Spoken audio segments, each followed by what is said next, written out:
aujourd'hui, je vais vous entretenir pendant quelques moments sur le domaine de l'IoT. Voilà, on va parler de longue queue en large sur l'introduction, ce qu'il y a à savoir exactement dans ce domaine et ce qui se cache derrière plusieurs projets IoT en fait. Voilà, c'est un peu avec cette vision-là que je veux que vous repartiez aujourd'hui. Et d'ici quelques instants, là, je vais partager mon écran, juste le temps de me présenter. Moi, c'est Fabrice Durand-Diatta, ingénieur en système embarqué IoT. Mais avant d'arriver là, j'ai fait un parcours de robotique. J'ai fréquenté au Cameroun, j'ai fait robotique industrielle. Et du coup, le fait que je sois avec MA64 n'est pas anodin, quoi. Voilà, donc, comme dans chaque matière, domaine, il y a de la spécialisation. Au final, chemin faisant, je me suis spécialisé au fil du temps dans le domaine des systèmes embarqués et de l'IoT. Donc, les notions de robotique, je les ai encore, mais au quotidien, je travaille plus sur tout ce qui est système embarqué et IoT. Et la raison de ma présence aujourd'hui, c'est une introduction au domaine de l'IoT et de voir un peu ce qui se cache derrière les projets IoT. Donc, durant la présentation, il y aura une démo par la suite. Ça ne sera pas vraiment une présentation en mode vraiment structuré et tout. N'hésitez pas à me poser des questions ou à noter, mettre dans le chat et ensuite on pourra avoir des éléments de questions-réponses, des sessions de questions-réponses et tout quoi. Voilà, j'ai à peu près dit tout. Donc là maintenant je vais partager mon écran. Vous me dites si vous voyez... ah, vous voyez? Ouais, c'est tout bon. Ok, top. Donc, ce que je vais faire, c'est présenter. Alors, je sais pas si normalement c'est du F5.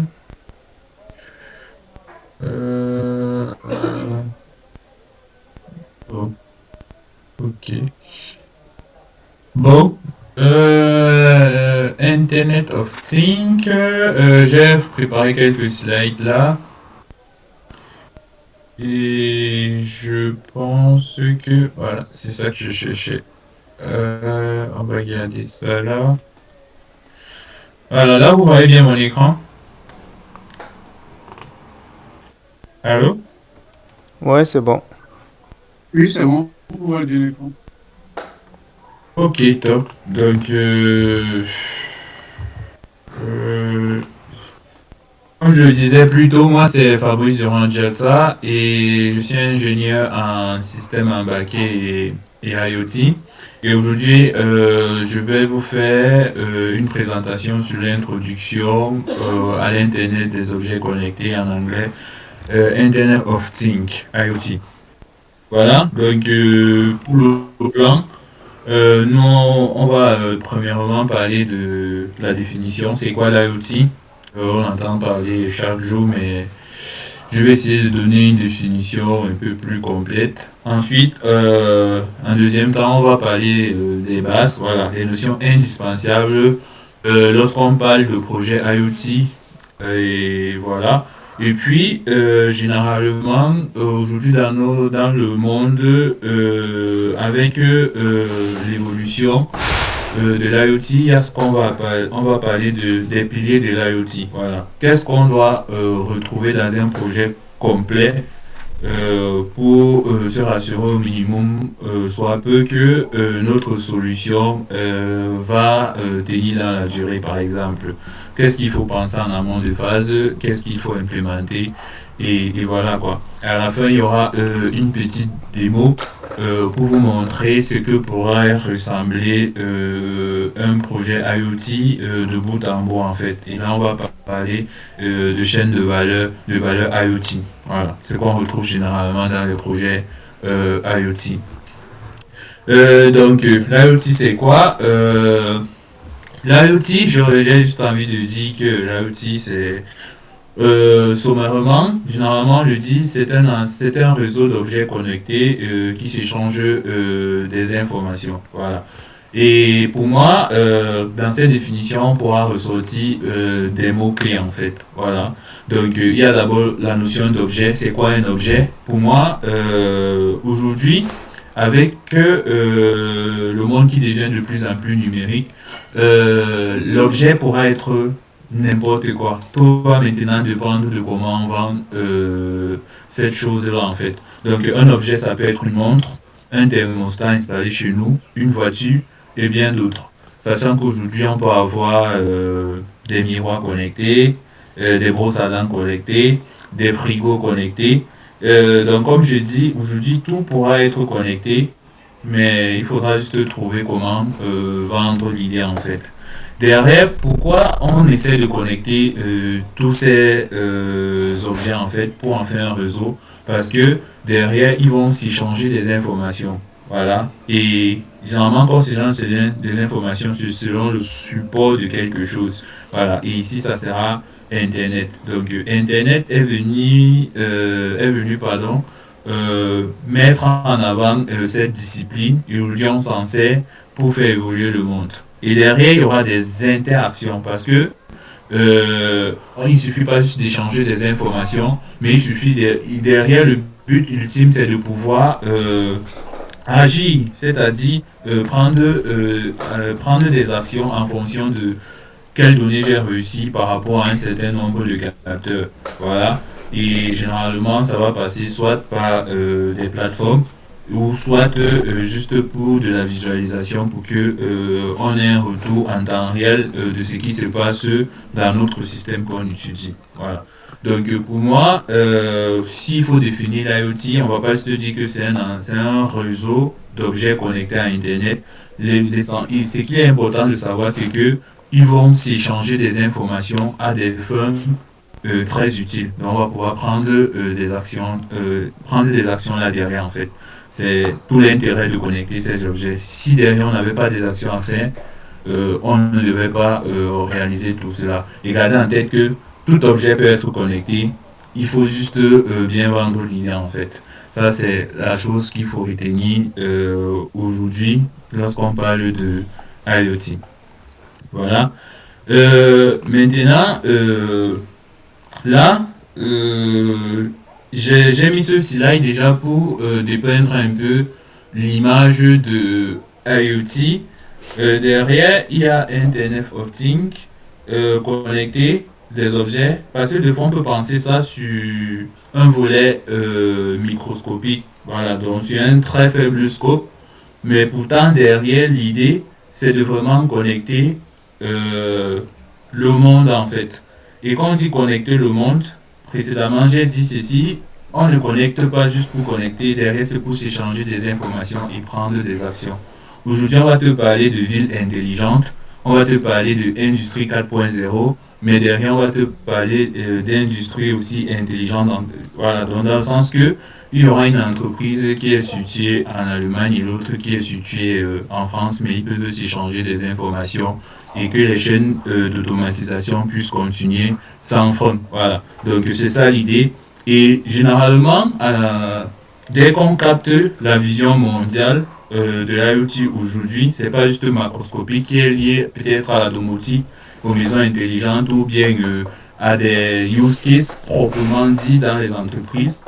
Une fois que on se dit ah ok, ça peut être vraiment ça, c'est un enjeu mondial. C'est pas juste là pour connecter quelques équipements à la maison et s'amuser avec. Derrière maintenant, comment on peut faire pour connecter les objets de manière internationale en fait.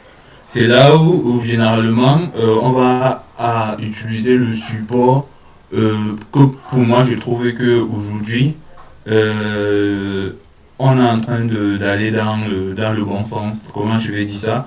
Aujourd'hui, il y a deux supports. Soit il y a ce qu'on appelle des satellites IoT. Vous pouvez voir, c'est un peu comme des satellites qui nous fournissent de la connexion Internet ou bien qui sont derrière, pareil que pour les positions GPS en fait. Mais derrière, c'est dédié à la communication cellulaire en fait. Il y a des puces IoT, je ne sais pas si vous le saviez, mais il y a des puces dédiées vraiment pour l'IoT. Voilà, donc on connecte un objet via la puce qu'on lui assigne en fait dans sa carte mère en fait. Un peu comme un téléphone. Le téléphone c'était un objet connecté. Donc derrière c'est comme ça qu'on pourra connecter des usines. Et il y a ce qu'on va appeler satellites IoT et qui sont vraiment mis dans l'espace en fait. Voilà, donc il y a Satel IoT Space qui est une des entreprises qui est en train de mettre au point des constellations pour pouvoir connecter le monde à des points stratégiques en fait. Voilà. Et ensuite, il y a la fibre optique, le classique qu'on retrouve, support de la 4G, 3G, 5G et peut-être 6G même, d'ici peu. Il y a ASN, Alcatel Submarine Network, qui est chargé de connecter le monde via des câbles marins en fait. Donc c'est comme ça que on pourra transporter Internet partout dans le monde et pouvoir interconnecter des villes situées dans différents pays. Donc déjà, pour résumer, l'IoT c'est échanger des informations entre différents objets à des fins de prise de décision. C'est important. On communique pas juste, on connecte pas juste les objets. Et derrière, c'est pas juste un enjeu microscopique, mais macroscopique, voire mondial, régional en fait. Voilà. Donc c'est le but en fait, les objectifs de l'IoT. Voilà. Et maintenant, ça c'est une liste non exhaustive des domaines d'application de l'IoT. Donc une fois qu'on a posé ces bases-là, ces définitions et ces enjeux-là, maintenant, qu'est-ce qu'on peut savoir sur l'IoT? Donc il y a l'agriculture 2.0. Je pense que actuellement vous travaillez sur un projet FOCOM et qui peut clairement s'inscrire dans les objectifs ou bien les standards de l'agriculture 2.0. Il suffira plus juste de dire que ok, il y a des engins qui sont là pour s'aimer, récolter, mais derrière, en fonction de plusieurs paramètres, de pouvoir agir aussi en temps réel sans que la charge humaine ne soit très profonde, quoi. Très, très lourde, je vais dire. Voilà, donc l'hôpital 2.0, des réseaux intelligents, du véhicule autonome, poussé déjà dans ses retranchements avec les modèles Tesla et tout. L'industrie 4.0, maintenance prédictive, IA, logistique intelligente, aujourd'hui pouvoir traquer ses colis et savoir exactement à quel moment ils sont partout dans le monde, des villes intelligentes, voilà. Donc l'idée c'est de pouvoir orchestrer plusieurs actions dans une ville en fonction de plein de paramètres que remontent des capteurs. Et à la fin, on a la maison intelligente ou la domotique où vous pouvez parler de bien-être, optimisation d'énergie et aussi tout ce qui sera automatisation de la maison en fait. Voilà. Donc c'est une liste vraiment non exhaustive des applications de l'IoT. Puis il y aura maintenant des notions indispensables. Une fois qu'on a un peu parlé de la définition, mais les enjeux, et qu'est-ce que généralement on retrouve dans un projet IoT, qu'est-ce qu'on peut avoir comme contrainte et derrière, qu'est-ce qu'on peut utiliser comme support en fait. Voilà, donc déjà, lorsqu'on va parler de projet IoT, c'est bien de pouvoir connecter des objets, de pouvoir échanger des informations, mais généralement, il faudra d'abord penser à des contraintes. La première des choses, lorsqu'on veut penser à un projet IoT, il y aura forcément des choix à faire en fonction des contraintes qu'on rencontre généralement. Il y aura la portée. Précédemment, j'ai dit, ça peut être juste à l'échelle d'une ville ou bien à l'échelle mondiale. Donc, il faudra penser déjà comment je fais pour connecter tout cela en fait. Donc, il y a la portée, il y a généralement c'est la plus grosse épine qui a lorsqu'on fait un projet IoT, la consommation énergétique. Voilà. Donc, des fois, il y a des milieux isolés où il n'y a pas d'itinérance. Voilà. Comment tu fais pour couvrir et... Ah non, peut-être je me suis trompé. Comment tu fais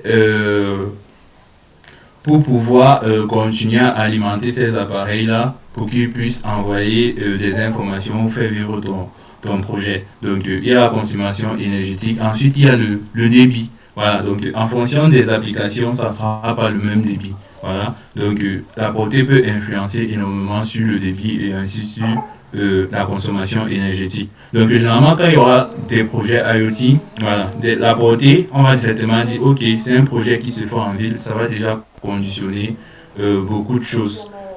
Ensuite, il y aura le débit qu'il va falloir choisir et ensuite, il y aura la consommation énergétique. Généralement, ce sont les trois contraintes qui décident du choix de technologie qu'on fait pour réaliser ou mettre en œuvre un projet. Et vous allez comprendre ça juste ici avec ce diagramme, plusieurs diagrammes de pieuvre qui répertorie un peu les différents protocoles qu'on peut utiliser lorsque on met en place un projet IoT, dans le sens macroscopique comme dans le sens microscopique. Qu'est-ce que je veux dire par là? Ça veut dire que les objets, généralement, ils doivent échanger des informations. Ils vont souvent utiliser des protocoles de communication. Donc, si c'est un protocole de communication intra-système, voilà, donc vraiment la plus petite échelle, on va retrouver des communications qu'on connaît généralement, le protocole CAN dans les voitures généralement, l'I2C, l'SPI pour nos différents capteurs, voilà. Et ensuite, il y a intersystème. J'ai un système à gauche, j'ai un système à droite. Comment je fais pour récupérer des informations UART, USB, voilà. Après, maintenant, dans le domaine industriel, il y aura maintenant tout ce qui est automate programmable, PLC. Et eux-mêmes aussi, ils ont les protocoles de communication bien définis pour pouvoir envoyer les informations avec aussi la norme OPC-UA. C'est très important, toujours rencontrer lorsqu'on travaille sur des projets industriels. Voilà, donc il y aura des communications hystériques comme le RS232 et 485 par exemple, le Modbus, le BACnet et l'Ethernet IP. Donc généralement lorsqu'on on va travailler sur des projets industriels avec des automates programmables, généralement on va retrouver ces différents protocoles de communication. Maintenant, si on va plus dans le sens où on veut un peu laisser toute connexion filaire et entrer un peu dans des connexions sans fil, voilà, on va un peu voir l'IoT avec l'Internet. Donc, il peut avoir du sans contact, donc vraiment très proche. Et là, on va parler de NFC RFID. Je pense que vous connaissez cela.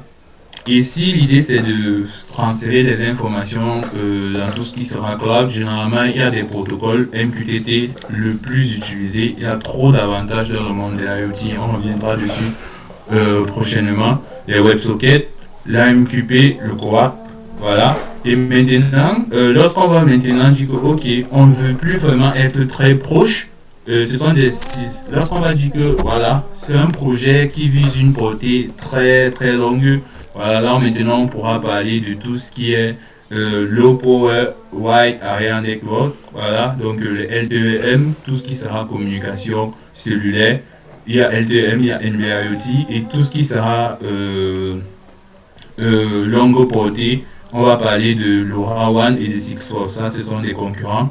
Et après, tout ce qui sera IP aussi, donc c'est distant mais pas tellement. On va parler de Wi-Fi et du Bluetooth même, si je peux rajouter cela. Et tout ce qui sera LTE, c'est les concurrents de LTE-M et NB-IoT.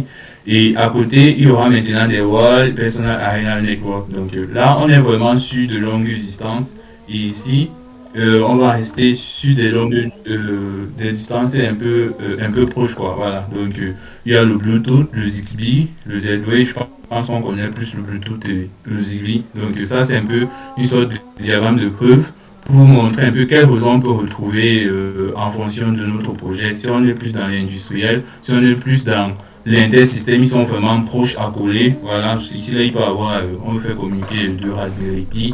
Ici, un capteur avec un microcontrôleur. Ici, on va envoyer des données sur des plateformes IoT, par exemple. Et là, on est dans vraiment des automates programmables bien industriels. Ici, c'est du sans contact RFID. Voilà, donc tous les paiements, par exemple, on le fait par ça, ou bien les portes automatisées, l'ouverture et fermeture des portes, par exemple. Et là, c'est qu'on va vraiment vouloir connecter ou envoyer des informations avec des trucs distants, quoi. Voilà. Donc, on va retrouver le LoRaWAN, le NB-IoT et tout ça. Donc, du coup, tous ces protocoles dont je vous parle, ils ont des contraintes. Et ceci est bien matérialisé par cela, en fait. Donc, il y aura du choix du réseau IoT non filaire. Et du coup, comme je vous l'ai dit, il y a des contraintes. La portée, la consommation et la portée, le débit et la consommation. Voilà, donc ils sont représentés là, le débit, la consommation et la portée. Voilà, donc vous pouvez voir que maintenant il y a une relation très importante. Donc, toi, quand tu vas commencer à faire un projet IoT, tu vas te poser des questions. Ok, le système, il est comment? Est-ce il est assez proche? Est-ce que j'ai besoin d'une grande portée? Donc maintenant, en fonction de s'ils sont assez proches et d'une grande portée, il y aura un choix des réseaux qui doit être fait. Voilà. Donc si c'est inférieur à 1 km, 1 mètre autant pour moi, il y aura du NFC, du sans contact vraiment très proche. Le débit par contre est très faible. On va tourner autour de quoi 100 kilobits par seconde. Je pense que c'est du 13,56 kHz les RFID, si je ne me trompe pas. Et à côté, maintenant, plus on veut évoluer, plus il y aura du Bluetooth, du Zigbee, et plus le débit va aussi augmenter. Donc, lorsqu'on va arriver dans tout ce qui est longue portée, on va retrouver du LoRa, du Sigfox, tout ce qui est cellulaire, LTE, NB-IoT et GSM-A, voilà, 5G, 4G, là, il y aura des débits importants, voilà, et par contre, la consommation en termes d'énergie sera aussi élevée, voilà. Donc, vous savez que, par exemple, quand vous utilisez vos données mobiles, c'est pas pareil que lorsque vous utilisez le Wi-Fi qui est stable, quoi. Donc, il y a beaucoup de trucs qui se jouent là dessus, mais ça traduit vraiment bien comment généralement on se positionne pour choisir les protocoles qu'on veut utiliser pour nos différents projets en fonction de la portée, du débit et de la consommation énergétique. Donc, une fois ceci dit, généralement, ceci est un peu plus poussé techniquement, mais il faut savoir que ces protocoles de communication dont on vient de voir ci respectent un certain modèle.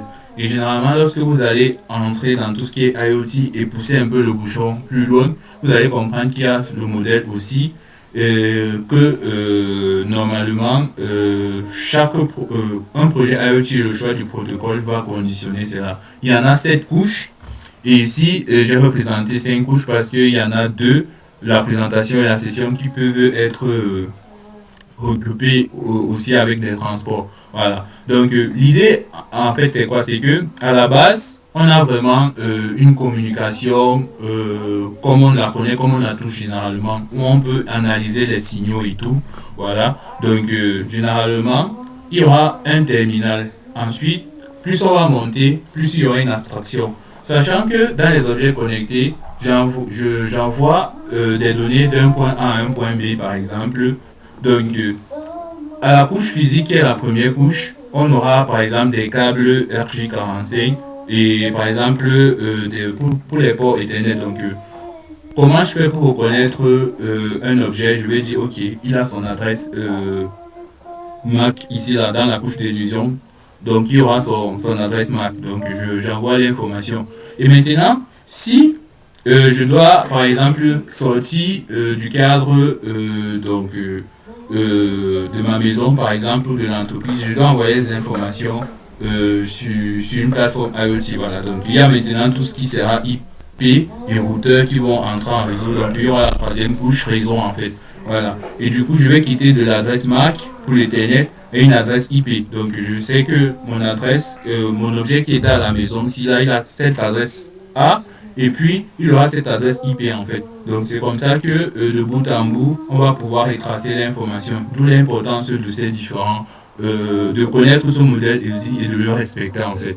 Voilà. Puis maintenant, il y aura la couche de transport. Voilà comment les informations sont envoyées. Il y a maintenant généralement le TCP et le UDP. Et généralement, on dit que le TCP, voilà, tu sais exactement à qui tu envoies les informations. Par contre, l'UDP, il t'envoie juste les informations et voilà, lui, il a terminé son travail. Généralement, il y a cette comparaison qui est faite là, pardon. Donc, du coup, ensuite, il y aura session de présentation. C'est beaucoup plus pour de l'encryption. Voilà. Donc, sur assurer que les données sont envoyées avec la sécurité qu'il faut sur la couche de transport. Et enfin, il y aura la couche application. On va retrouver ce grand protocole de communication MQTT et au-dessus, il y aura nos applications. Donc là, on sera vraiment au niveau de nos téléphones avec l'application qui tourne. Mais derrière, ça sera parti d'un objet qui a respecté ces couches d'adressage en fait. Donc je quitte par exemple d'une adresse MAC et je passe par une adresse IP, j'envoie ces informations, on retrouve ça sur l'application. Donc c'est un peu ce que le modèle aussi essaie de mettre en place et que généralement on va retrouver dans nos projets IoT de l'objet qui est connecté jusqu'à l'application où on consomme les données qui sont envoyées. Voilà. Et maintenant, je vais m'arrêter sur le protocole MQTT parce que par la suite, on va utiliser ce protocole en démo. Et c'est l'un des protocoles que si quelqu'un débute en IoT, moi je dirais il doit l'utiliser certainement. Et son avantage, c'est quoi? C'est d'abord que il est très léger, voilà, donc consomme très peu de bande passante et ceci va mettre le caractère temps réel en fait de notre application, voilà. Et ensuite, il est bidirectionnel et il y a plusieurs niveaux de qualité, voilà. Donc 0, je t'envoie juste l'information. 1, je me rassure que je t'ai au moins envoyé l'information. Et 2, je sais que non, je t'ai très bien envoyé l'information et je te renvoie la notification.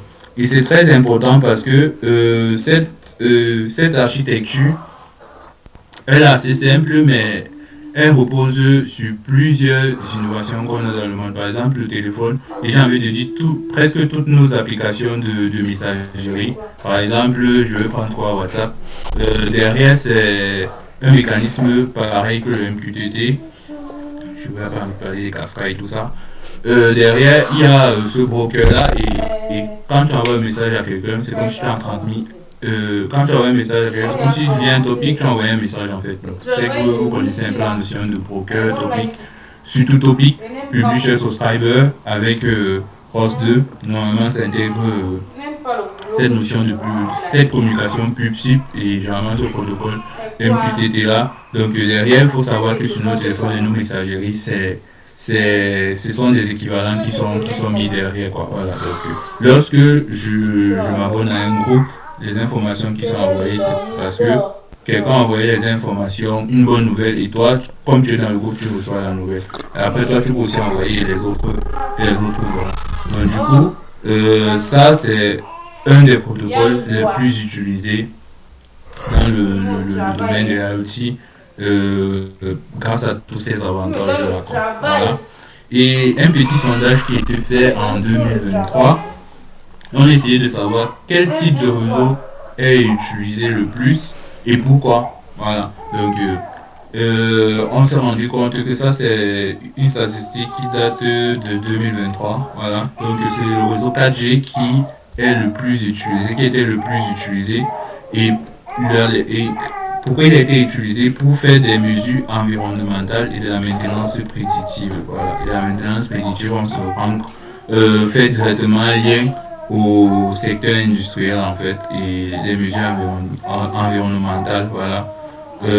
Ça refait généralement à tout ce qui sera ville intelligente et nos petits projets domotiques qu'on fait aussi à la maison. Donc derrière il y a le LoRaWAN et le LoRaWAN c'est généralement longue portée, puis il y a du Bluetooth, on utilise beaucoup le Bluetooth, puis le Wi-Fi et la LTE. Voilà. Donc en 2023 le protocole de communication qui était le plus utilisé c'était la 4G et pour des mesures environnementales et de maintenance prédictive. Voilà. Une fois que ceci est dit, on va maintenant voir les piliers de l'IoT en fait.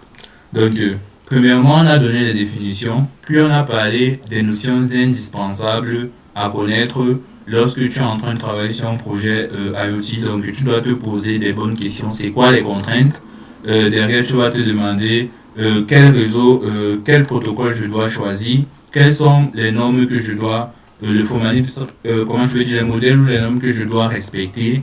Et ensuite, voilà, qu'est-ce que je dois maintenant connaître au niveau technique, au niveau mise en place des solutions. Voilà. Donc, premièrement, la définition. Deuxièmement, les notions à connaître. Et troisièmement, sur ce qui est un peu plus technique, comment on fait vraiment pour mettre en place des solutions IoT. Quels sont les challenges des solutions techniques. Voilà. Donc, directement, euh, premièrement, il faut segmenter. Il y a plusieurs domaines de l'IoT. Aujourd'hui, ça a le vent en poupe. Et ceci grâce à une certaine évolution. Donc, à la base, on avait l'Internet des objets, IoT. Puis, avec l'industrialisation, les robots et tout, on a fait une grosse automatisation. Il y avait donc l'industrial Internet of Things, IoT, voilà. Donc, ça a révolutionné. Aujourd'hui, je pense que la plus grosse part de marché dans l'IoT, c'est grâce aux industries, en fait. Ensuite, maintenant, il y a celui-là, Internet of Things. Et là, c'est tout ce qui est venu avec le tracking des parcs automobiles, des livraisons et tout ça. Voilà, donc on a connu cela. Et enfin, maintenant, aujourd'hui, il y a l'intelligence artificielle qui est le domaine qui a le plus le vent en poupe actuellement. Et ça peut très bien se combiner avec l'IoT. Et c'est l'une des raisons aussi qui me pousse à travailler chaque jour parce que je sais que j'y crois à l'association entre l'IA et l'IoT. Et aujourd'hui, il y a beaucoup de progrès qui sont faits parce que généralement, lorsqu'on parle des IA, on voit beaucoup de données. Et derrière les capteurs, qu'est-ce qui se passe? Derrière les capteurs s'échangent des informations, s'échangent des données.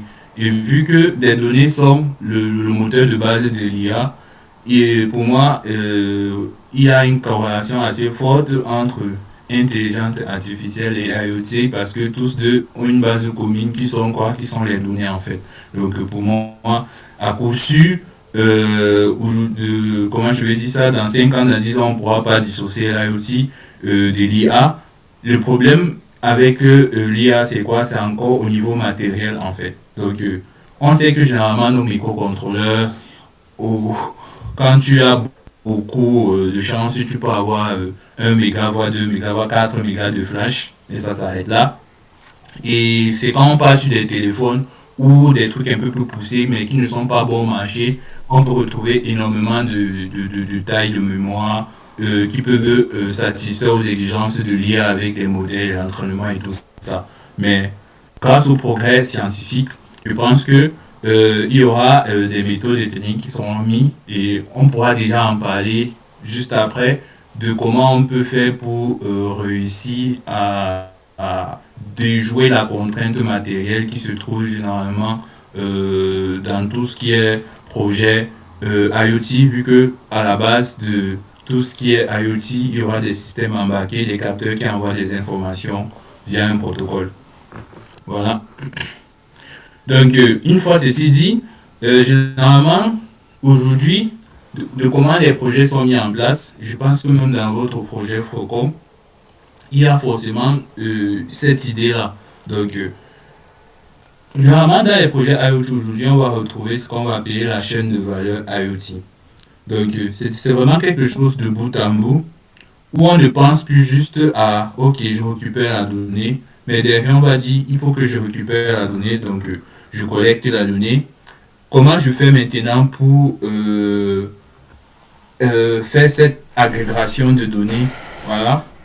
Et après, comment je fais pour stocker cette donnée? Comment je fais pour restituer cette donnée? Voilà, donc c'est ce qu'on va appeler la chaîne de valeur IoT. Donc, partir d'un capteur qui nous donne des informations, il faut que je puisse visualiser ça ou bien utiliser ça à d'autres fins.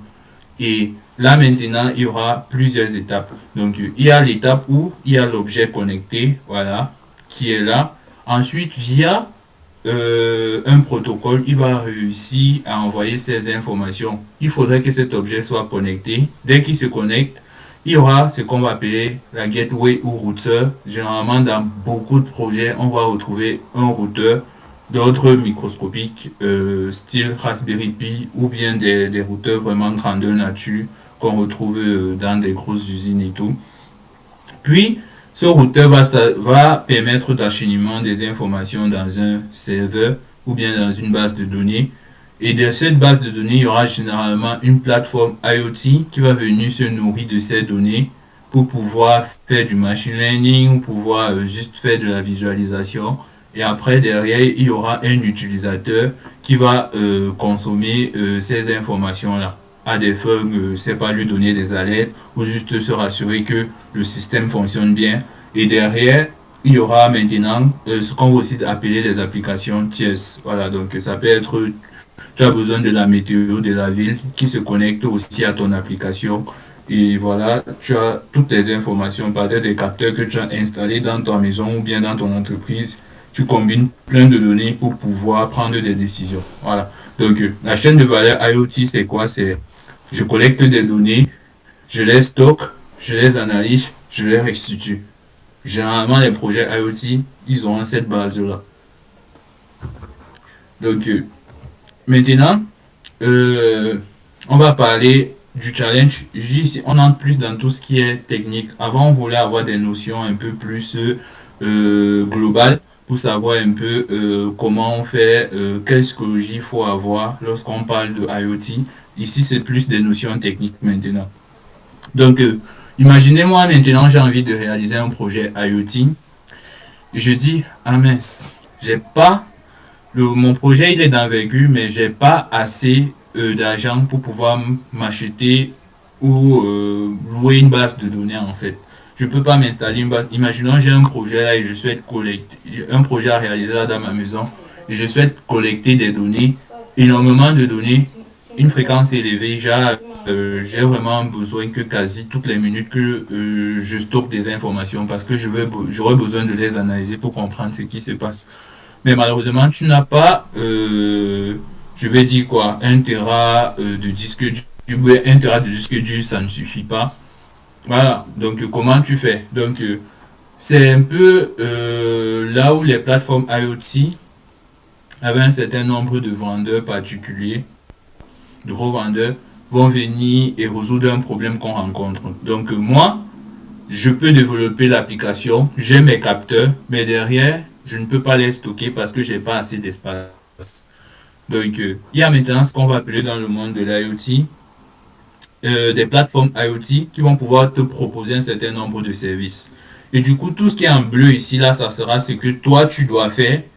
Et tout ce qui est en rouge, c'est ce que les plateformes de IoT vont te proposer, en fait, que voilà.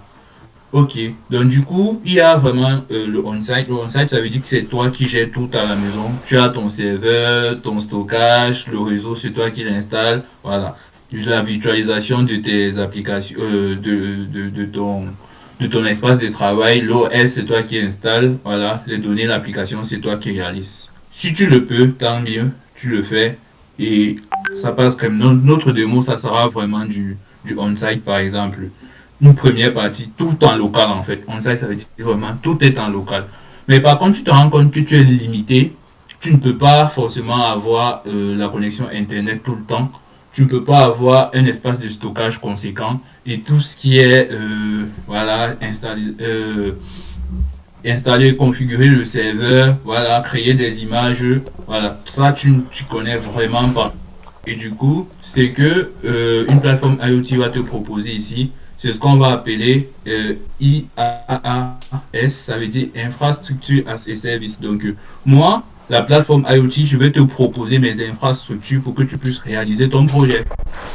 Voilà, donc la partie en rouge ici, là, c'est, tu te rends compte que, ah oui, bon, moi, je veux pas me casser la tête à dire, ok, je veux avoir de la connexion Internet et tout cela. Donc, ce que tu dois faire, tu dis que je trouve la plateforme IoT qui va me fournir ces services.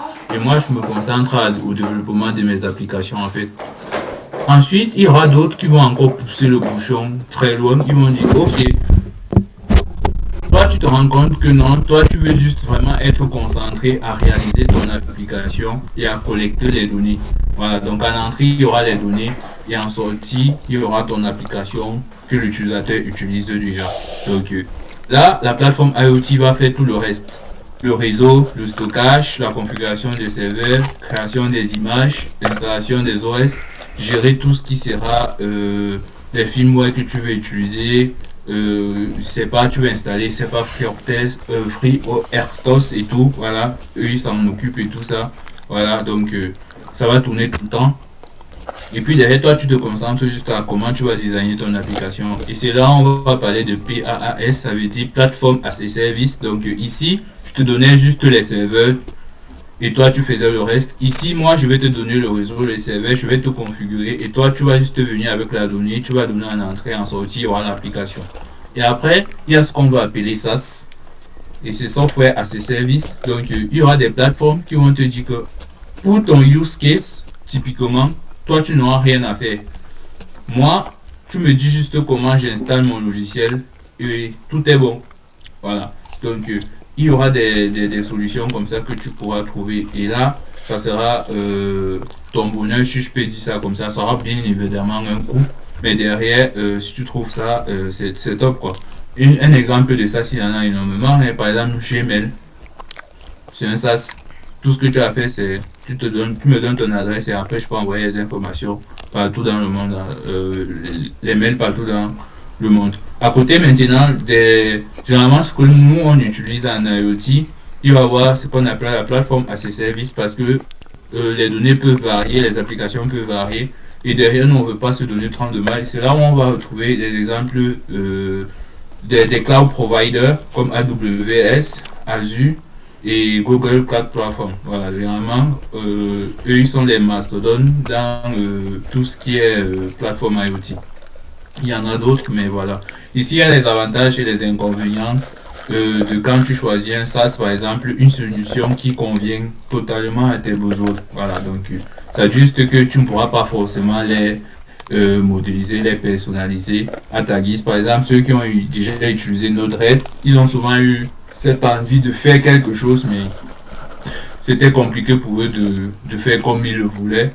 Voilà. Par contre, les plateformes à ces services, tu auras cette possibilité-là de jouer et de faire un peu ce que tu veux, quoi. Voilà. Donc, maintenant, ça sera, est-ce que je pars pour ça ou pas, ça sera à toi maintenant de voir, mais c'est important de savoir que ici, le but final, c'est de savoir que voilà, il peut arriver que il y a quelqu'un qui te propose déjà ta solution et que tu n'aies rien à faire de manière locale. Voilà. Donc, sur site, la plateforme te fournit toutes ces infrastructures. La plateforme te fournit, en plus de ces infrastructures, configure le système et lance les applications pour toi. Et à côté, il y a d'autres qui te fournissent tout. Tout ce que tu as fait, c'est juste payer l'abonnement mensuel et tout est bon. Voilà. Donc, voilà, c'est vraiment ce que lorsque tu veux réaliser un projet IoT, si tu te sens que tu n'as pas cette capacité de le faire de toi-même, peut-être qu'il y a des cloud providers qui peuvent te fournir ce dont tu as besoin. Et il y aura un exemple tout à l'heure. Donc, une fois que ceci est fait, je peux pas parler de IoT sans parler de Edge Computing.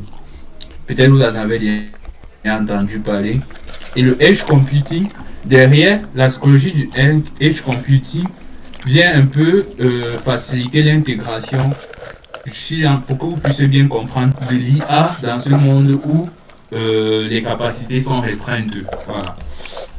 Donc, ce qui va se passer, c'est quoi? L'idée fondamentale de l'Edge AI, de l'Edge Computing autant pour moi, c'est de pouvoir réaliser, vu que généralement les réseaux, il va falloir avoir une grosse bande passante par exemple pour envoyer des informations. Et ce qui va se passer ici, c'est quoi? On va prendre un exemple. L'idée du Edge Computing, c'est de ramener tout au plus proche du capteur, de l'objet.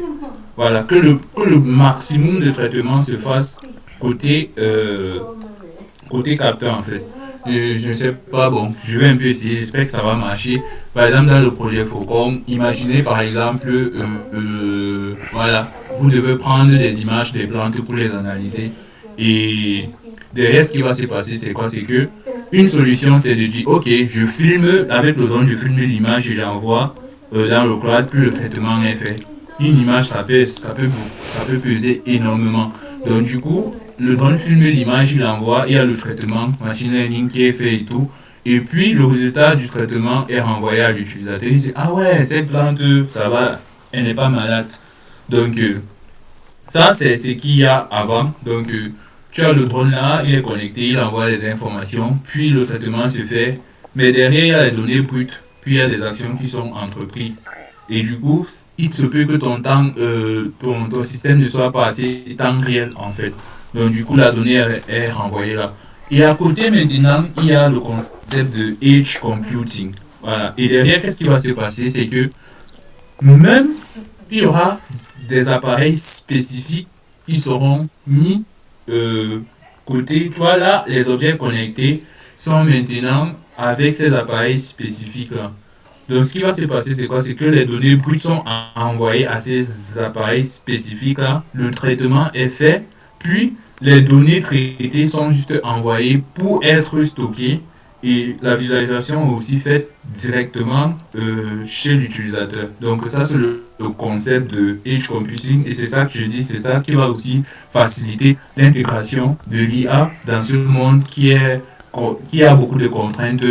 Euh, Matériel en fait, voilà. Donc les flashs ne sont pas assez énormes, les RAM ne sont pas assez énormes, les tailles de flash et de RAM ne sont pas assez énormes. Et c'est ce qui se passe. Et là, juste pour vous donner une petite image, c'est que euh, un appareil Edge, ça peut être le téléphone, ça peut être le Raspberry ou des passerelles. Voilà, généralement, ça sera des passerelles, des routeurs, si on peut dire ça comme ça, qui seront mis à côté là, mais ça ne sera pas juste des simples routeurs comme on peut avoir dans nos maisons pour avoir la connexion Internet. Derrière, il y aura des grosses capacités qui vont pouvoir faire le traitement et derrière renvoyer juste l'information brute quoi. Voilà, donc entre ce cas, c'est voilà, entre l'image de gauche ici où en termes de consommation de la bande passante et des données, des mégas, ça va prendre beaucoup, donc tu vas payer beaucoup et ensuite tu pourras avoir une grosse latence. Ici, tout se fait sur site, donc sur site réseau interne. Voilà, donc, et ensuite les informations sont réunies. Donc,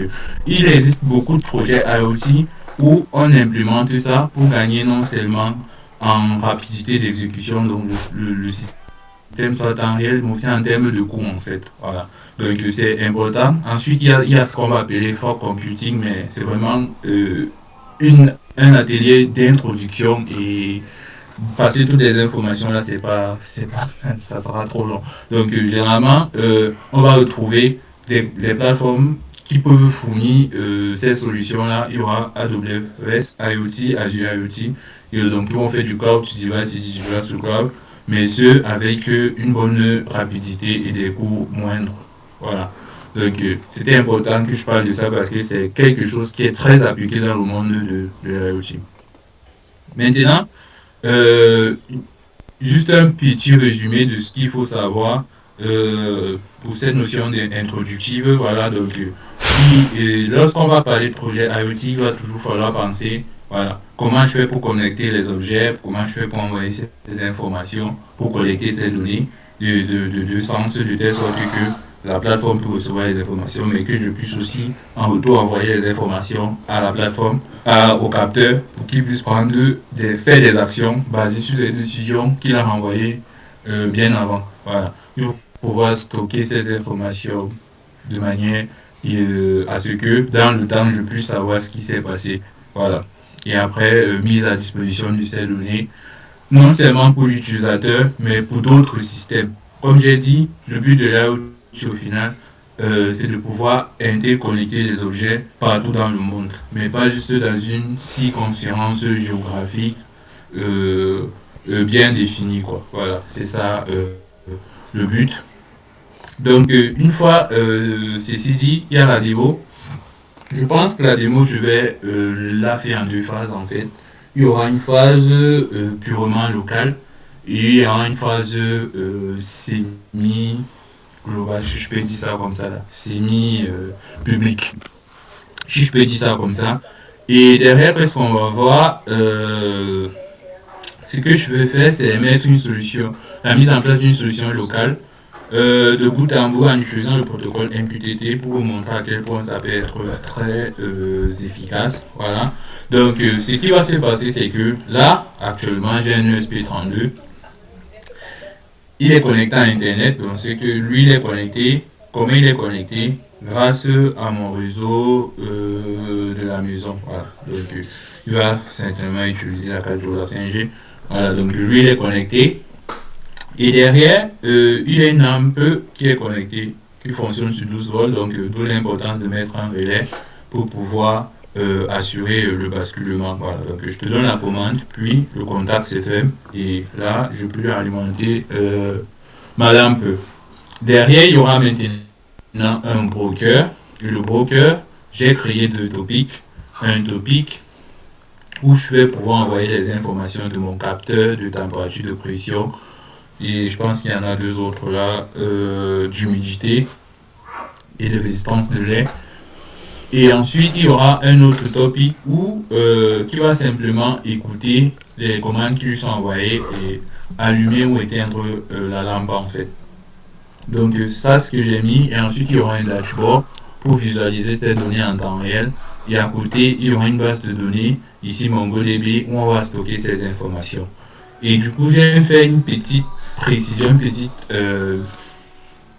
j'ai attiré l'attention, voilà, donc ici on utilise un broker public et il faut savoir, pour aller un peu plus loin, dans le monde de l'IoT, il y aura des brokers publics. Vraiment, ces brokers publics, c'est trop bien lorsqu'on veut faire des proof of concept, voilà, donc tester pour voir si les choses marchent, mais ils ne sont pas sécurisés parce que derrière, ce qui va se passer, c'est que quelqu'un pourra visualiser ces informations. Quelqu'un qui est de l'autre côté pourra visualiser les informations que tu es en train de transiter. Donc, pour plus de sécurité, il faut utiliser un broker privé.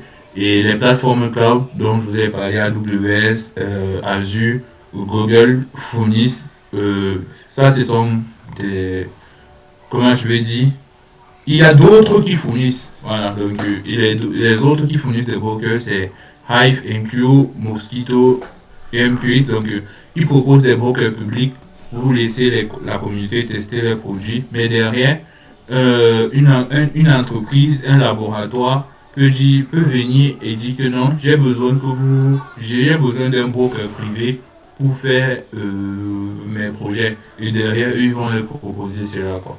Voilà, donc c'est un peu cette solution de bout en bout qui va mettre en évidence la chaîne de valeur IoT, c'est-à-dire j'ai collecté des données, je les ai stockées, je les ai analysées, ensuite j'ai pu faire un retour derrière, quoi. Donc c'est vraiment la chaîne de valeur IoT, c'est pilier de l'IoT, voilà. Donc généralement une solution de bout en bout va toujours contenir ces besoins-là en fait. Voilà, donc je dois collecter les informations, je dois les stocker quelque part, je dois les analyser et ensuite je dois pouvoir prendre des décisions et de les stocker à long terme. Voilà. Et bien sûr, il faut penser à l'aspect sécurité, mais ça c'était juste pour la donnée.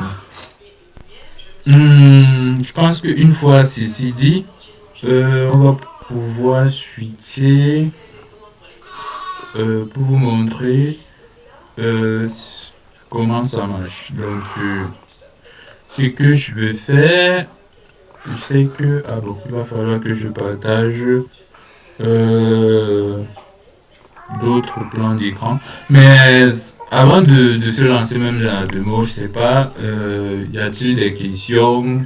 Ça sera le bon moment de répondre avant de se plonger encore dans tout ce qui est démo.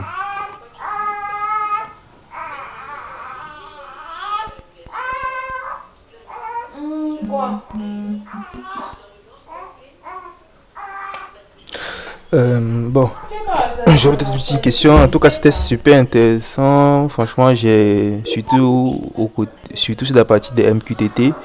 J'ai énormément entendu parler des MQTT, mais j'avais pas un peu d'informations dessus. Je savais que c'était un peu lié à la technologie Publisher, Subscriber, mais la notion de broker m'échappait encore. Donc du coup, merci vraiment pour cet éclaircissement. Je pense que j'ai appris quelque chose. Effectivement, il y a C'est ça, je pense que Ross s'est inspiré. Je ne sais pas qui vient en premier, mais je pense quand même que MQT doit venir en premier. Et je pense quand même que Ross a dû s'inspirer de ce système de communication Exact. là pour le faire. Tout à Surtout, fait. surtout sur Ross 1, parce que sur Ross 1, je pense que ce qui remplace le broker, c'est le Ross Master qui centralisait les informations. Mais bon, aujourd'hui, ça a changé sur ROS 2. On n'a plus de ROS Master. La communication se fait directement via un réseau, quoi. Donc, ma question est davantage orientée sur les différents brokers. Mosquito, parce que ça me parle. Bon, j'ai déjà eu à voir ce nom. Je ne veux pas dire que je connais, à voir juste le nom. Sur tout ce qui parle de MQTT. Donc, du coup, Mosquito, c'est un broker qui est gratuit, c'est ça? Gratuit, c'est-à-dire open source. Oui, Euh, celui-ci, c'est open source, ouais. d'accord. Et c'est maintenu par qui en fait? Est-ce qu'il y a des mises à jour quotidiennes dessus ou c'est déjà une infra Là, comme ça? je n'ai pas cette information. Mais derrière, comment j'ai envie de dire ça, Mosquito propose des brokers. Derrière ces brokers, il y a le protocole MQTT. Le protocole MQTT, il y a une grosse communauté qui utilise cela, quoi. Hmm, ok, Ouais, et du coup, il y a des versions. Là, nous sommes à la version V5 du broker MQTT, il y a les V3.1 et tout ça. Donc, euh, je pense que Mosquito, lui, il est vraiment. Non, je ne peux pas dire des bêtises, mais entre Mosquito et les deux autres ici, là, ces deux outils sont vraiment propriétaires. Voilà. Et Mosquito, lui, généralement, c'est le plus connu, c'est le plus utilisé, maintenu, mais après, derrière, c'est pas trop comment c'est maintenu. d'accord. Je voudrais juste poser une question pour un cas pratique, pour que tu puisses un peu donner ton point de vue dessus. Supposons qu'on essaie de mettre en place un système de surveillance d'une maison en Afrique. Et Oui. donc, du coup, pour toi, quelle sera la meilleure infrastructure à mettre en place pour une personne qui est en Europe mais qui veut avoir accès à la caméra qui est située dans un pays en Afrique, sachant tous les contraintes, hein, c'est-à-dire perturbation du réseau, possible aussi coupure d'électricité, tout ça. En gros, sachant ces contraintes-là, quelle sera la meilleure infrastructure à mettre en place? Ok. Ça, c'est une bonne question et ça me ramène lorsque j'ai mis le choix des protocoles, non, c'est ça. Voilà. Tu vois ça? Et il y a une bonne précision qui doit être faite parce que, comment je vais dire ça? Il y a par exemple les LP1 et typiquement le LoRa, et les 6 Euh, c'est sur des longues portées, mais par contre, le débit est faible. Tu peux voir ça là, en termes de débit. Hmm, Donc, là, j'ai juste envie de, premièrement, dissocier le fait que, ok, on s'est dit que, bon, si c'est longue portée, on vient justement choisir le réseau là et ça marche. Donc, par élimination, déjà, au vu de ce que tu dis, ce sont des images et c'est pas rien. Donc, je vais éliminer tout ce qui se trouve déjà là. Tu vois, 40 kilomètres et tout. J'élimine tout ça.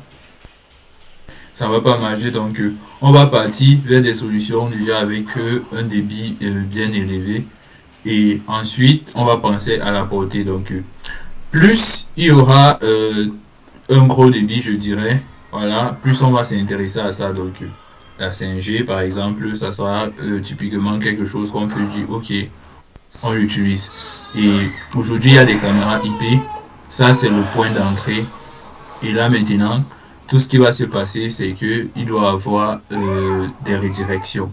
Et là, on va utiliser ce qu'on appelle des WebSockets.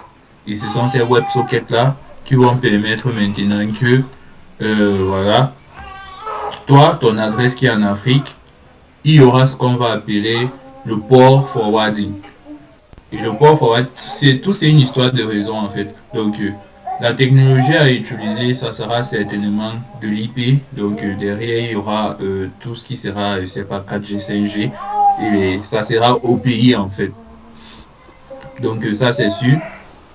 Maintenant, la seule contrainte que j'ai avec ça, c'est que tu ne pourras pas forcément aller choisir directement une plateforme. Parce que derrière, il y aura la notion de réseau et de routage.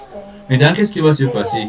Si tu peux choisir, par exemple, une plateforme, parce que ce qu'il est bon de préciser, généralement, les caméras IP, euh, derrière, il y a des fabricants et derrière, souvent, ils proposent des plateformes. Donc, là, maintenant, derrière, qu'est-ce qui va se passer? S'il n'y a pas un routeur implémenté en Afrique, par exemple, installé en Afrique, ça peut être un problème. Donc, voilà la première chose qu'il va falloir se rassurer. Mais généralement, de mes connaissances, ce qui se passe, c'est quoi? C'est que euh, quand tu achètes ta caméra IP, derrière, il y a une plateforme. Et derrière cette plateforme-là, il y a beaucoup de solutions qui te sont proposées. Et derrière, le réseau a déjà, comment je vais dire, il y a un réseau qui a été configuré pour que lorsque tu fais le port forwarding, c'est-à-dire que tu vas dire le port si là qui est ici en Afrique à l'adresse IPC, j'aimerais que je puisse le visualiser ici chez moi. Je ne sais pas si tu es en train de bien comprendre ce que je suis en train de dire. Moi, ouais, ça va. Donc, Ça passe, ouais. Ouais, je te comprends, je te suis, je te suis. voilà. Donc, du coup, c'est ce qui va se passer. C'est pas quelque chose que tu vas le faire uniquement toi comme ça de manière scratch. C'est ce que j'essaie d'abord de te dire. Généralement, si par exemple tu achètes un routeur que tu places à la maison et du coup les caméras IP là sont connectées par Ethernet, le routeur là, lui, tu vas faire du port forwarding pour qu'il puisse être écouté ici de l'autre côté. Hmm. Et ça, tout c'est il y aura quelque chose qui est caché et que nous on ne voit pas, mais derrière, ce sont les tables de routage qui vont se faire de telle sorte que quand je suis ici là et que j'envoie une information, il y aura des identifications qui vont se faire et ça repose sur la plateforme que tu vas choisir. Par exemple, si tu dis que ok, j'utilise AWS, tu vas devoir faire un port forwarding et lui, le AWS, il a des routeurs qui sont mis en place et qui va savoir que lorsque je fais euh, lorsque celui-ci va m'envoyer les informations, redirige le port-ci vers ce port-ci, ici là, en Europe par exemple, et je reçois mes images. C'est ce qui se passe derrière. Il y aura une couche d'abstraction qui sera faite et qui sera liée au vendeur ou bien à la plateforme que tu as choisie. Mais derrière, c'est ça. Donc, c'est certainement IP. Moi, je ne vois pas comment ça pourra se faire en LP1, NB-IoT et tout. Non, ça, c'est vraiment pour des trucs qui restent dans une ville, par exemple. Mais lorsqu'on va déjà vraiment sortir, il y aura la 5G pour connecter tes caméras. Et derrière, si je peux dire, je sais pas si c'est une technologie à vrai dire, mais le port forwarding qui va s'effectuer. Comment le port forwarding s'effectue? C'est via la plateforme ou alors le fabricant, si je peux dire ça comme ça là, euh, le fabricant de caméra qui aura déjà mis en place une plateforme qui va te permettre de l'image que tu es en train de voir au Cameroun ou bien en Afrique, là, quand je fais du port forwarding sur ma plateforme ici, je reçois ces images en temps réel. C'est ce qui se passe derrière. Ok, intéressant. Ok, ça marche. Ça marche, merci.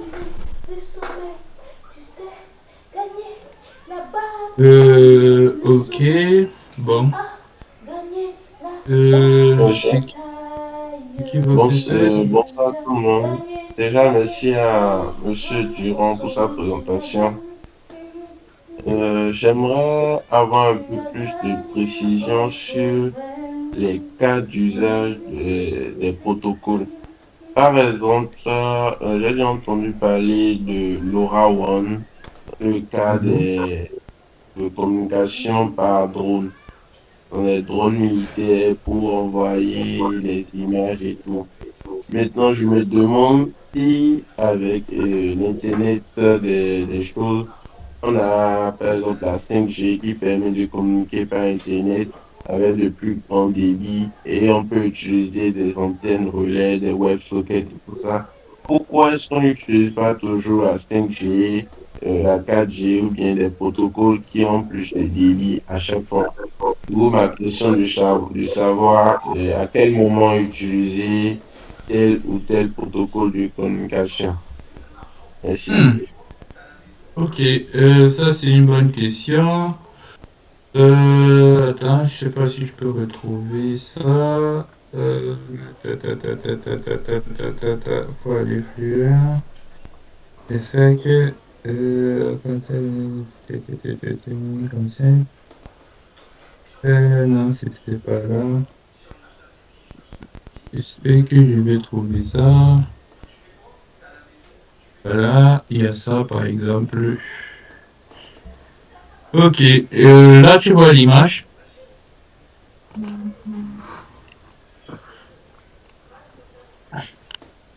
Oui, oui, Ok. très bien. Voilà. Donc du coup, par exemple, voici un tableau qui te permet de savoir quand est-ce que tu vas utiliser euh, un certain nombre de protocoles de communication en fait. Tu vois? Et typiquement, tu vas parler de Sysforce, de LoRa, de MBAOT, de LTE. Là, Sysforce et LoRa, ce sont des protocoles radio. Bluetooth, je pense aussi. Du coup, eux, ils ont une certaine fréquence à laquelle ils fonctionnent, donc c'est-à-dire un certain débit max calibré.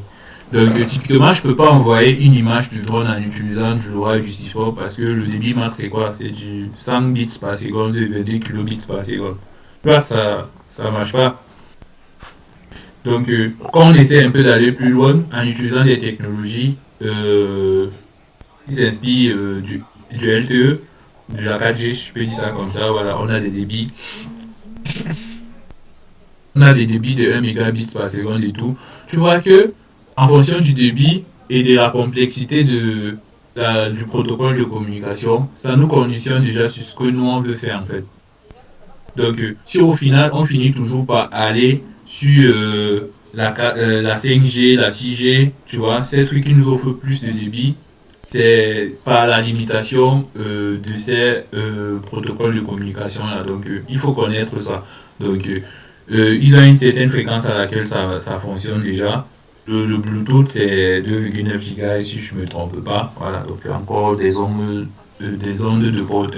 les longueurs, la portée plus courte que les autres. Voilà. Donc, maintenant, tu peux avoir une certaine préférence en termes de technologie. C'est pas cellulaire, ça c'est radio. Et les autres sont cellulaires, par exemple. Donc, une puce IoT te permettra de envoyer les informations. Et typiquement, le NB-IoT LTE-M, c'est bien lorsque tu veux faire du tracking, en fait. Tu mets juste ta puce dans une voiture et hop, ça t'envoie les informations de position à tout moment. Voilà. Mais voilà, comme j'ai dit, si tu combines ça au, au slide précédent où je t'ai montré comment choisir un protocole de communication en fonction de sa portée, de l'énergie consommée et, et du débit, normalement tu as ta réponse. Est-ce que là je réponds ou bien c'est encore un peu plus Oui, fou? oui. Non, c'est bon, c'est bon. Ok, merci. Ok. Ok, s'il n'y a plus d'autres questions, on va revenir sur la démo. Bon, en espérant que l'effet de mots ne soit pas ma merci. Ok, bon, on va essayer de se connecter. Bon, j'arrête le partage pour partager euh, tout mon écran. Entire screen. On va prendre ça. Voilà. Et là, vous voyez mon écran, je crois. Ouais, c'est bon, on voit le Discord. Ok. Good.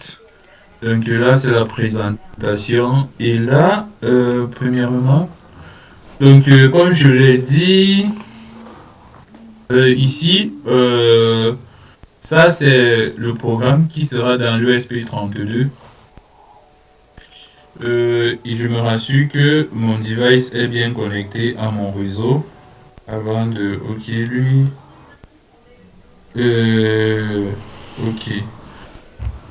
Donc là, je me suis rassuré que l'USP32 est bien connecté à mon réseau local. Donc ce qu'il faut maintenant, c'est envoyer le programme. Donc voici un petit programme. Comment utiliser le broker? Il y a le broker Mosquito, il y a le broker HiveInQ. Donc c'est ça que j'ai utilisé. Les brokers, ils ont les URL en fait. Donc avoir son broker privé revient à aller voir cette plateforme, par exemple HiveInQ, et dit que j'ai besoin de mon broker privé, et du coup ils vont te donner l'adresse IP. Et c'est derrière tu vas l'utiliser. Voilà. Donc ça c'est pour Mosquito. Et comme j'ai dit, ce sont des brokers publics en fait. Moi j'ai utilisé HiveInQ, je l'aime bien. Et derrière, c'est pas sécurisé. Quand ce n'est pas sécurisé, on utilise le port 1883. Et quand c'est sécurisé, on utilise le port 8000. On remplace le 1 par 8 en fait. Voilà. Donc là, j'ai créé deux topics. Il y a le topic où je vais envoyer les informations de mon capteur de température. Et ici, sur le topic Chrome IoT LED, c'est là où je vais envoyer les ordres sur ma lampe qui est connectée qui est connecté là à mon ESP32. Voilà. Donc après, derrière ça, c'est le programme qui va tourner. Si je reçois du on, comme ça, je vais allumer ma lampe, sinon je vais l'éteindre. Et derrière, il y a comment je fais pour me connecter au broker. Et derrière, voilà, ça c'est juste récupérer les informations du capteur via le protocole I2C. Et ensuite les passer ici et envoyer ces informations. Voilà. Donc c'est un peu ça. Et moi j'utilise, je sais pas, vous connaissez plateforme IO. Je pourrais aussi utiliser Arduino IDE, mais bon, je préfère rester sur VS Code. Je compile et j'upload. Voilà. Donc après quand tu uploads, normalement, si j'ouvre le terminal là, vous pouvez voir Publish si, et ce sont les informations de température, d'humidité, de pression et de distance au gaz qui sont envoyés. Donc, pour que vous compreniez un peu la logique du broker, je vais ouvrir. Il y a plusieurs. C'est pas où. Ok, le voici. Donc, là, voici par exemple le broker Eclipse, il y a aussi Text Mosquito. Voilà, donc je précise le port pour voir un peu ce qui se passe à l'intérieur. Je me connecte à... Non, c'est pas ça. Attendez, c'est ça. Voilà, ok. Donc du coup, quand je vous demande de ne pas forcément utiliser le broker public, c'est parce que là, on a le broker, on a plusieurs topics. On peut voir le nombre de messages qui passent par seconde, par exemple. Donc, je sais que, je sais pas si je cherche pas, par exemple, pas forcément mon broker. Moi, j'ai utilisé HiveInQ. Mais donc, ce que je veux dire, c'est quoi? C'est que là, par exemple, il y a quelqu'un qui est en train d'envoyer ces données-là et moi, je peux visualiser, quoi. Tranquille, sans... Et c'est justement ça que derrière, il faut éviter. C'est juste pour des tests. Voici quelqu'un qui envoie ses données de température là quoi. Donc si je connais qui c'est, il a pris le topic AZ de température et il envoie les données de température quoi. C'est un peu ce que je voulais vous montrer. Que faites attention au broker public. C'est bien pour automatiser tout ça, mais derrière, il n'y a rien de sécurité en fait. Donc c'était juste pour vous montrer un peu le fait que si un jour tu utilises un broker public, derrière quelqu'un qui sait que tu es en train de faire ça, il peut venir ici et il visualise les informations que tu envoies quoi. Et si c'était des informations confidentielles, par exemple voilà Ethernet, Mac et tout, c'est pas bon quoi. Alors, il y a même quelqu'un là, Douala, Rome, de Buck, et lui il est en train d'envoyer des informations, je sais pas trop quoi. Mais derrière, c'est juste pour attirer votre attention que, voilà, c'est pas, Et c'est bien pour, oui, mais c'est accessible dans le monde entier, c'est ça? dans le monde entier, dans Mais le monde entier. c'est que si là j'ouvre un MQTT Explorer, j'ancre toutes les informations, je suis capable de voir aussi les topics qui sont en train d'être publiés. Non, bon, là, il faut utiliser l'adresse, l'URL du broker. Ah, ok. Ok. C'est Test ça la mon Kito. différence. Ouais. Ok, ok. Si Donc, tu personnalises l'URL, tu évites quand même la plupart des problèmes. hmm. Ok, ça marche. Donc, du coup, moi, par contre, pour visualiser ces informations qui sont en train d'être transmises là, j'ai un autre interface MQTT. Voilà, donc lui, il est là. On se connecte. Je vais cliquer ici pour me connecter. Et là, vous voyez que j'ai les informations qui transitent là. Si je peux faire ça comme ça. Donc, c'est ce qui est ici là, qui est en train d'être transmis en fait. Voilà, je peux avoir ça en temps réel. Donc, vous pouvez voir que ici, j'ai souscrit au topic. Oh, je peux cliquer sur New Subscription et j'entre le topic auquel je veux écouter tous les messages sur lesquels tous les messages qui sont envoyés sur ce topic. Donc j'ai Home IoT BME et vous pouvez voir que là, ce sont ces informations qui sont transmises. Donc je ne sais pas si ça va marcher. Ici, si tu veux plutôt envoyer des informations, donc publier des informations sur un topic, comme je vous ai dit, j'ai deux topics que j'ai créés. Un c'est Home IoT BME et l'autre c'est Home IoT LED. Tu peux envoyer on-off. J'espère que je n'aurai pas un effet de mot qui va. Voilà. Donc là, je sais pas, vous avez vu, c'est un peu plus clair ici. Je peux me détendre. J'envoie off. Et là, ça s'éteint. Là, vous ne me voyez plus. Je mets on encore. Et là, vous voyez. Donc, c'est un peu ça. Là, j'éteins et je rallume chez moi. Et voilà un peu comment vous pouvez siphonner les données là. Mais là, c'est un peu plus privé, quoi. Entre guillemets. Là, je n'ai pas toutes les données qui circulent sur le broker. L'URL du broker HiveMQ, mais c'est public. Je tiens à préciser ça. C'est pour ça que j'ai voulu utiliser ça pour qu'il y ait beaucoup de filtres en fait. Et là, vous pouvez voir ici là le LED off quand j'ai envoyé les informations et tout. Voilà, donc j'ai utilisé ce broker en fait. Donc quelqu'un qui écoute le broker là, il peut retrouver mes topics ici et voir les informations que j'envoie. C'est ce que j'ai envie de vous faire comprendre. Donc, une fois ça fait, c'était juste pour mettre en évidence un peu le protocole MQTT et comment il fonctionne. Mais on va pas s'arrêter là pour la démo. Ce qui va se passer, c'est que j'ai mis en place une autre interface, puisque j'ai dit qu'on va vraiment faire la chaîne de valeur, c'est-à-dire, je viens de récupérer les données de mes capteurs via un protocole I2C. Je récupère parce que c'est un capteur qui fonctionne via le protocole I2C. Si tu vas envoyer des informations, donc j'ai récupéré ça via le protocole I2C. Donc j'ai déjà récupéré les données de mes capteurs. Ce qu'il me faut faire maintenant, c'est savoir comment je peux les envoyer et les visualiser. Ensuite, il faudra aussi que je pense comment les stocker. Et tout ça, on va le voir là. Donc, ce que je vais faire, c'est que à côté, je vais lancer l'application qui ingère tout ça. Ok. C'est où? Laissez-moi retrouver ça. Ah oui, c'est ça. Donc, là à côté, il y a une application vite fait que j'ai mis avec que j'ai fait avec Python.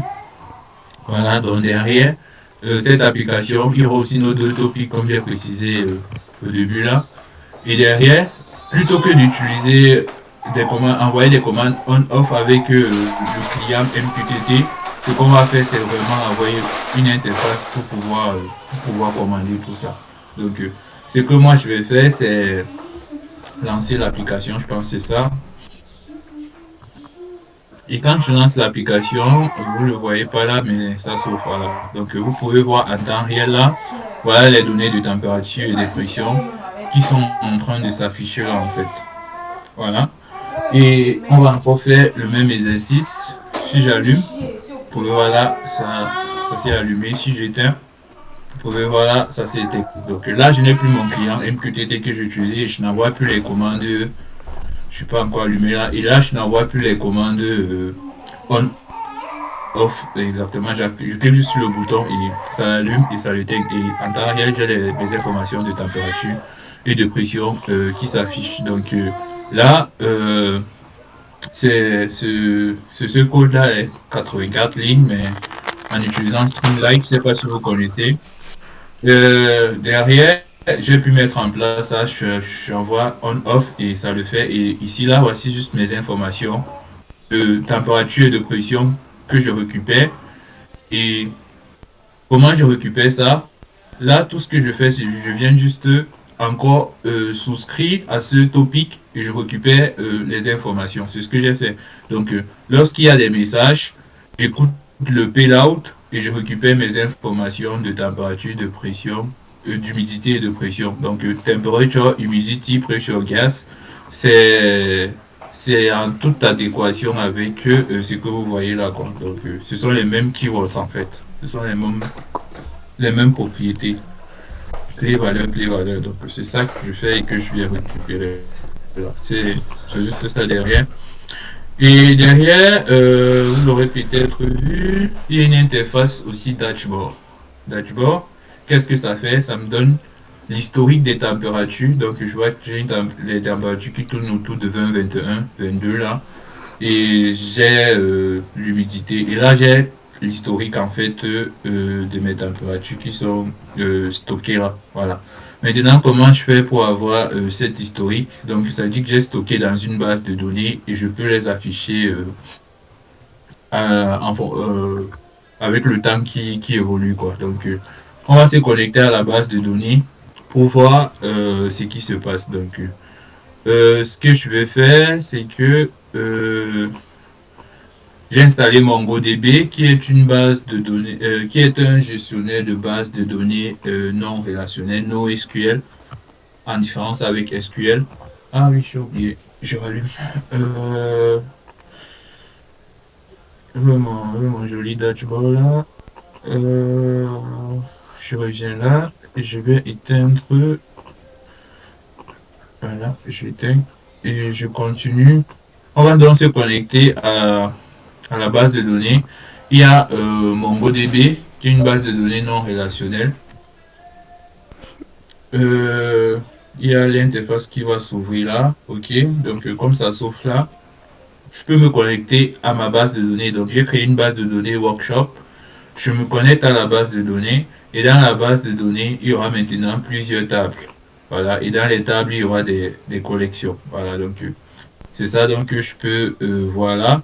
Donc là, on a des données. Il faut que je parte jusqu'au tout dernier.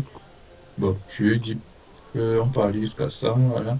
Donc si je pars à la dernière donnée, on va voir le time step. Donc nous sommes là. Est-ce que c'est la dernière? Oui, c'est la dernière. On va voir le time step. Nous sommes le. J'ai du mal à lire ça. 21h32.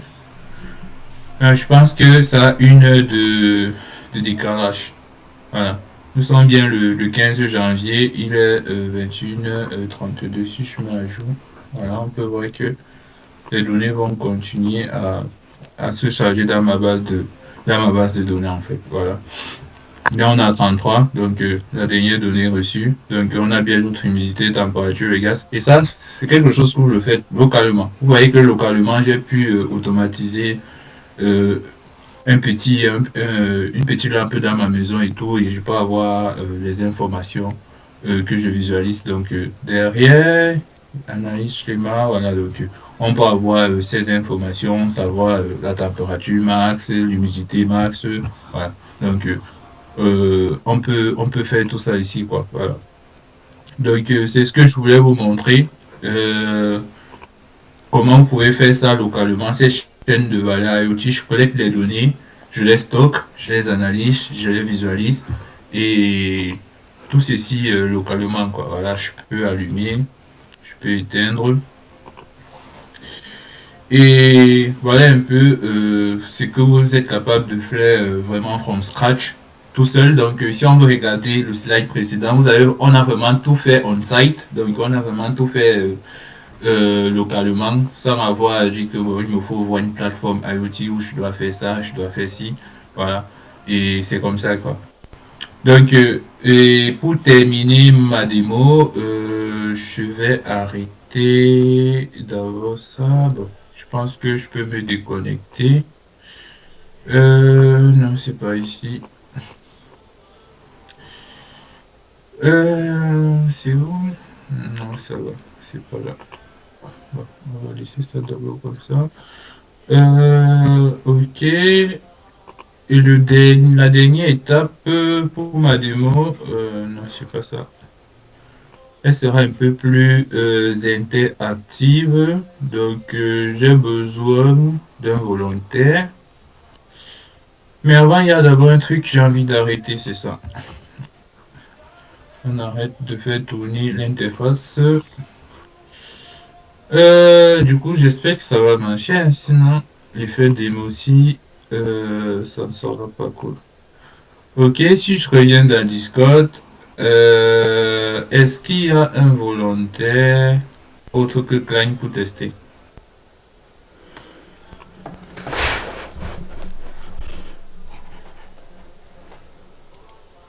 Non, il n'y a pas.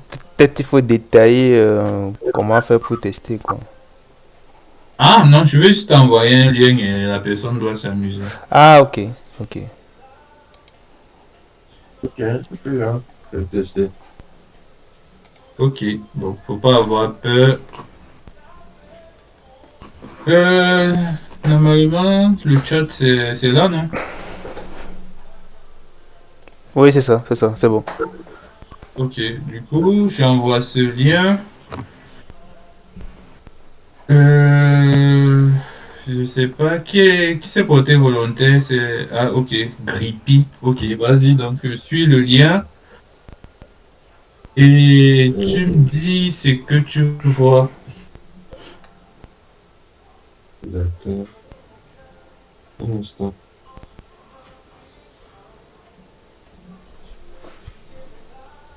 Je n'arrive pas à accéder au site. Voilà qui est fâcheux. Pourquoi? Il me semble juste ce site est inaccessible. Hmm, hmm. Et là, tu te trouves où par en Afrique ou bien? Je suis au Bénin. Ok, bon, bon. Klein, je veux donc t'inviter à tester. Peut-être il y a une limitation. Ok, je teste. Je Alors, vois. Beaucoup est en train d'écrire.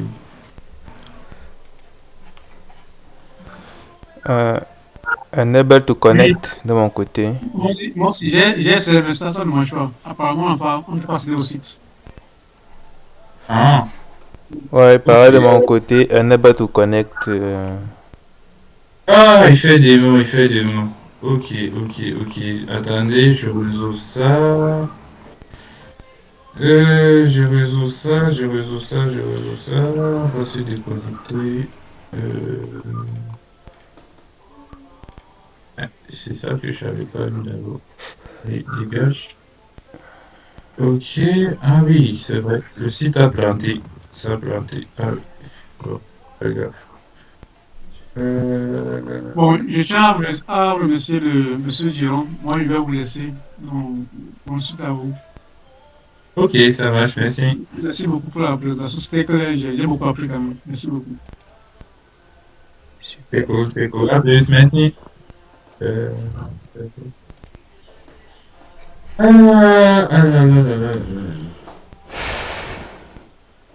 Qu'est-ce qui se passe? Ah, c'est Effet démo, toujours effet démo. Ok, LS. Euh, ok, normalement, ça doit réveiller. Euh, ah oui, ok. Du coup, moi maintenant, je teste ici de mon côté. Ok. Du coup, Grippy, est-ce que tu peux encore reçu le lien, s'il te plaît? Ok.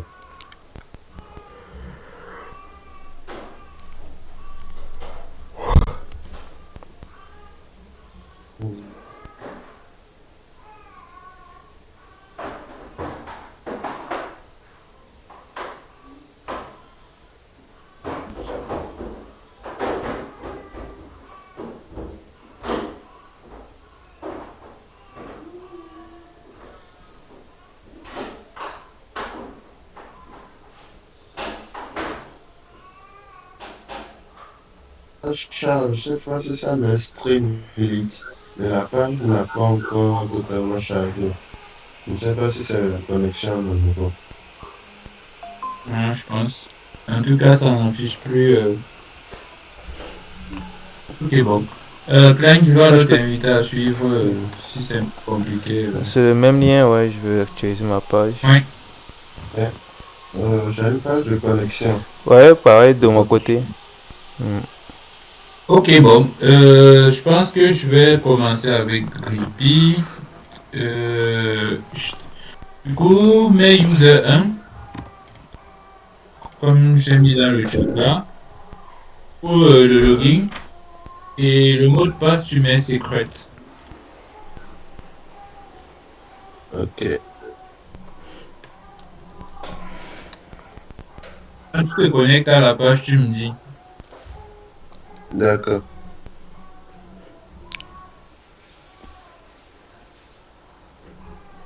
Je suis connecté.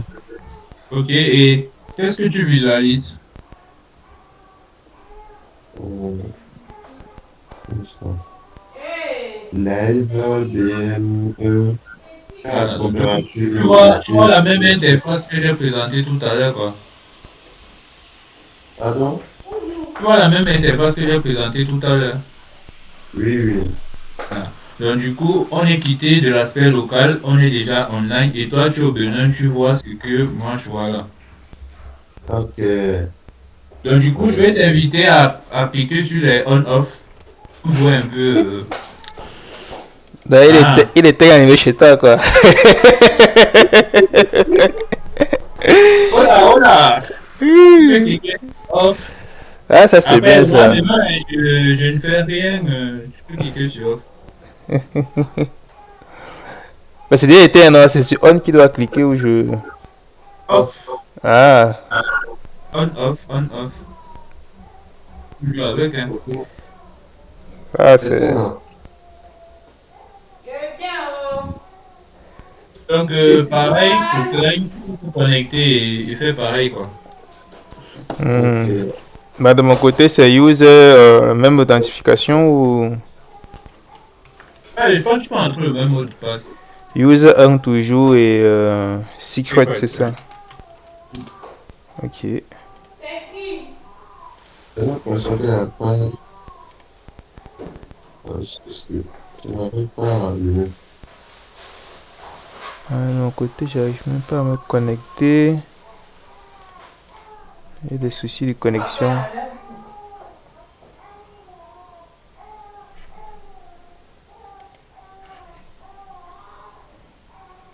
Quand je suis en train de charger, c'est pour ça que je n'ai pas encore allumé en fait. Ouais, il y a une certaine latence, même de mon côté, il y a une certaine latence là. Là, j'essaie même de d'actualiser, mais ça ne fait que tourner. Ok. Ok. Bon. Mais bon. Intéressant. C'est vous qui allez rallumer. Sinon, vous allez me laisser dans le noir jusqu'à la fin de la présentation. Euh, Ok, mais donc l'idée c'était de faire, c'était quoi? C'était de voir que là j'ai réalisé un truc totalement en local. Et puis j'ai déployé l'application pour qu'elle soit disponible partout dans le monde. Et toi, tu vois, tu es au Bénin, moi je suis en France, mais tu réussis à piloter une lampe qui se trouve dans ma chambre, par exemple. Et quand pareil, ça allait faire pareil. Toi, tu es à Lyon et tu es capable de piloter des appareils qui se trouvent chez moi. À la différence que c'est pas en local. Voilà, donc j'ai dû héberger l'application et rendre, comment je vais dire, cette application disponible partout dans le monde. Et du coup, il a fallu que je mette une petite authentification. Bien sûr, pour les malicieux qui vont vouloir allumer et éteindre après que je sois parti, ça va pas marcher parce que je vais juste changer les accès. Et c'est la petite sécurité que j'ai mis là.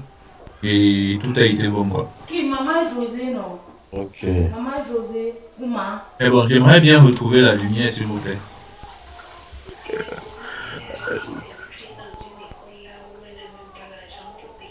Oh. Trop de ma faute. Un chat qui veut chez moi. Mhm.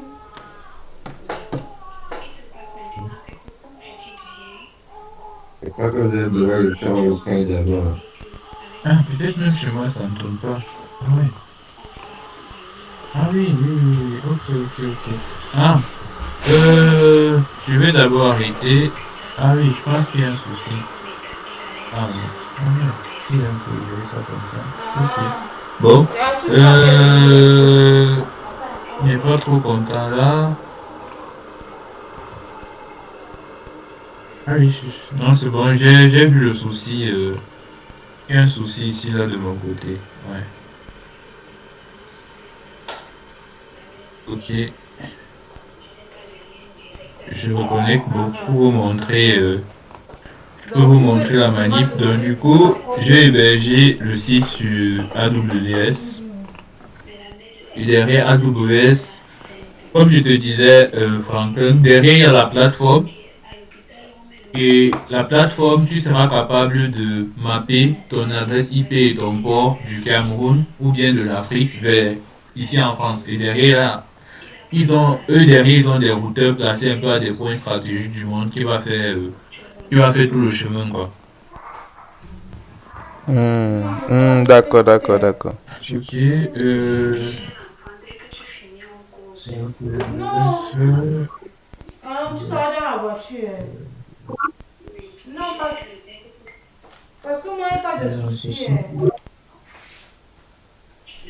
il faut fermer vos connexions qui étaient là-bas tout à l'heure. Il faut fermer ça, s'il C'est vous là plaît. où mon travail commence. Quand tu finis, tu m'appelles seulement. Ouais. Parce que Euh, ça va donc, vous du poser coup, avant minuit 30. je vous partage. Donc, je vais récupérer le même lien. Ah, c'est qu'on parle alors. Tiens, le micro, s'il te Non, plaît. Donc, quand je fais ça, je peux entrer user, je mets secret.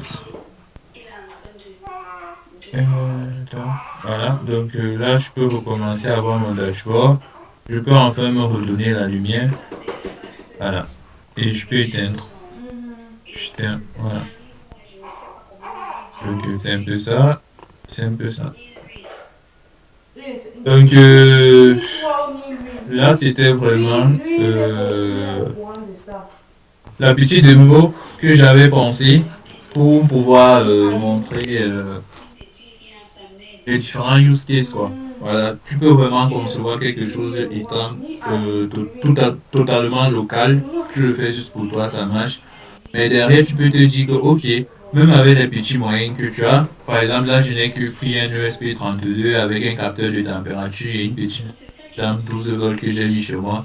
Et derrière, j'ai pu faire ça, quoi. Voilà, donc, avec une authentification comme ça, là, derrière, tu peux aller, je sais pas, tu vois, là, je t'ai oublié d'éteindre ta lampe, je te dis rien, mais tu es capable avec ce déploiement que tu as fait de te rattraper, quoi. Voilà. Donc, c'était pour déjà faire comprendre que derrière, voilà, Il faut juste avoir l'idée et après, normalement, avec cette petite atelier-là, normalement, on devrait pouvoir comprendre que, voilà, on peut faire les choses, quoi. C'est pas forcément trop compliqué. Derrière, il faut juste avoir les bonnes informations et tu pourras mettre un petit projet comme ça là très, très rapidement, quoi. Voilà, c'était un peu ça et j'allais terminer en précisant que il faut revenir là. C'est important pour aller plus loin. Justement, il faut apporter tout l'aspect sécurité. Donc, si toi tu ne peux pas apporter cet aspect sécurité, il y a des plateformes qui peuvent offrir cette sécurité-là. Et du coup, moi, j'essaie par exemple, quand déployant mon application sur AWS, je m'assure une certaine sécurité, par exemple. Et du coup, ça pourra peut-être faire l'objet d'un prochain atelier. Voilà. Maintenant, laisser tout ce qui est broker public et vraiment utiliser des brokers sécurisés avec toute la cryptographie qui va avec. Hein. Voilà. Donc, c'est un peu ça. On pourra penser des projets et pourra vous accompagner, en tout cas pour les plus motivés, mettre des projets comme ça et de pouvoir de jour en jour faire de telle sorte que l'IoT soit le plus commun des domaines à tester quoi. Voilà, à réaliser facilement des projets IoT.